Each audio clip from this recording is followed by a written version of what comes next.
to the Teaching Corner. Today I wanted to talk to you about the one more strategy.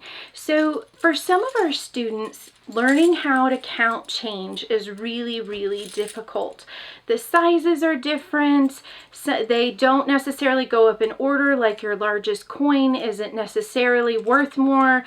For instance, our nickel is larger than our dime.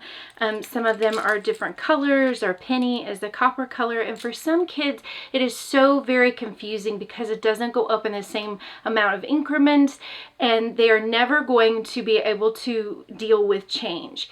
And so when I worked as a self-contained teacher in a high school setting, all of the students in my classroom were considered intellectually disabled. They had IQs of 70 and below, and change was just about impossible for them.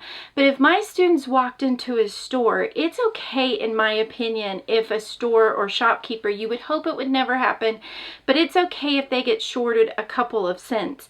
It's not okay, in my opinion, if they get shorted several dollars. So one of the strategies that I taught them was called the one more strategy, and I actually ended up doing my master's paper on it. But what it teaches kids is that what they do is when you show them a card of the right amount, they give that many dollar bills and one more. So when my students first started, the group that I worked with, they could not identify the difference between a 1, a 5, a 10, or a $20 bill. They didn't know, and they certainly couldn't do change.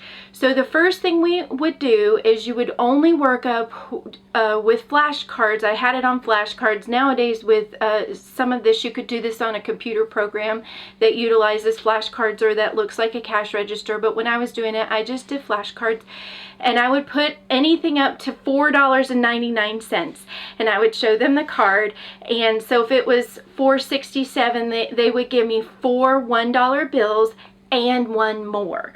And then after they've mastered that, then we would go on to like a higher number, like this is $7.09. So for this, they would give me a $5 bill, 2 $1 bills, 5, 6, 7, and one more.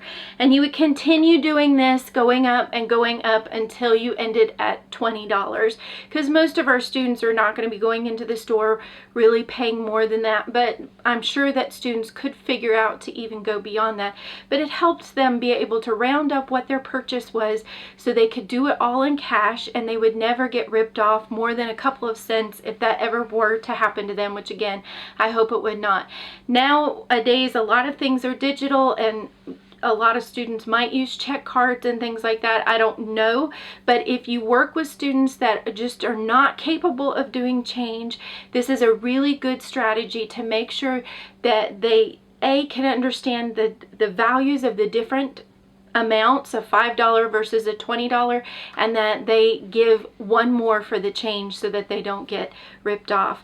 I found it to be very successful, and I hope that was helpful. If it was, please like, share, and subscribe, and I'll see you later. Bye.